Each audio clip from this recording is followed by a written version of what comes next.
Selamat datang di episode podcast kita kali ini. Kita punya cerita yang benar-benar membuat bulu kuduk merinding. Pernah nggak sih dapat undangan misterius yang nggak jelas asal-usulnya? Wah, kedengerannya sudah bikin penasaran banget. Jadi ceritanya gimana nih?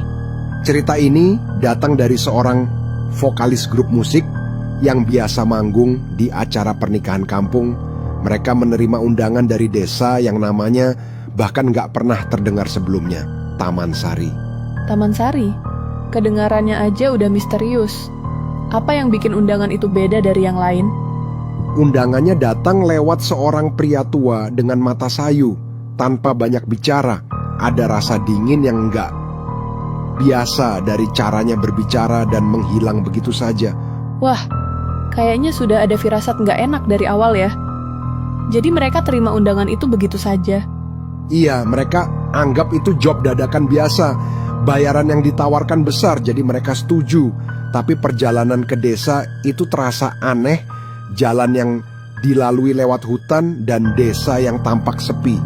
Desa yang sepi dan orang-orang dengan pakaian era 70-an, itu udah mulai terasa kayak cerita horor nih. Benar. Dan ketika sampai di rumah kepala dusun, mereka disambut oleh seorang ibu tua dengan tatapan kosong. Makanan yang disajikan juga punya bau aneh, seperti bunga kering bercampur tanah basah.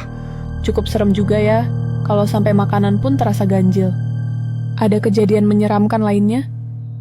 Malam itu, saat mereka manggung, warga desa hanya duduk diam menatap kosong. Bahkan udara malam terasa beku, tanpa angin atau serangga. Mereka mulai merasa ada yang tidak beres. Jadi apa yang terjadi setelah itu? Mereka berhasil menyelesaikan manggungnya.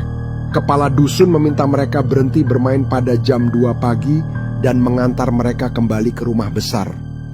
Tapi keesokan paginya, desa itu tampak kosong dan lapuk, seperti tidak dihuni puluhan tahun.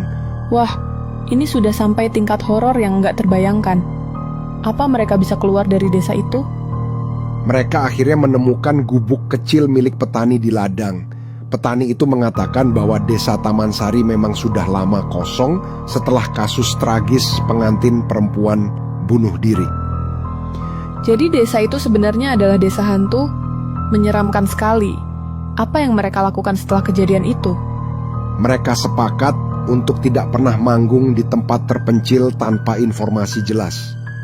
Dan sampai hari ini, jam tangan milik vokalis itu masih menunjukkan jam 2 pagi, berhenti sejak malam itu. Sebuah cerita yang membuat kita berpikir 2 kali sebelum menerima undangan yang nggak jelas asal-usulnya. Terima kasih sudah berbagi cerita ini. Terima kasih juga sudah mendengarkan. Sampai jumpa di episode berikutnya dengan cerita yang nggak kalah seru.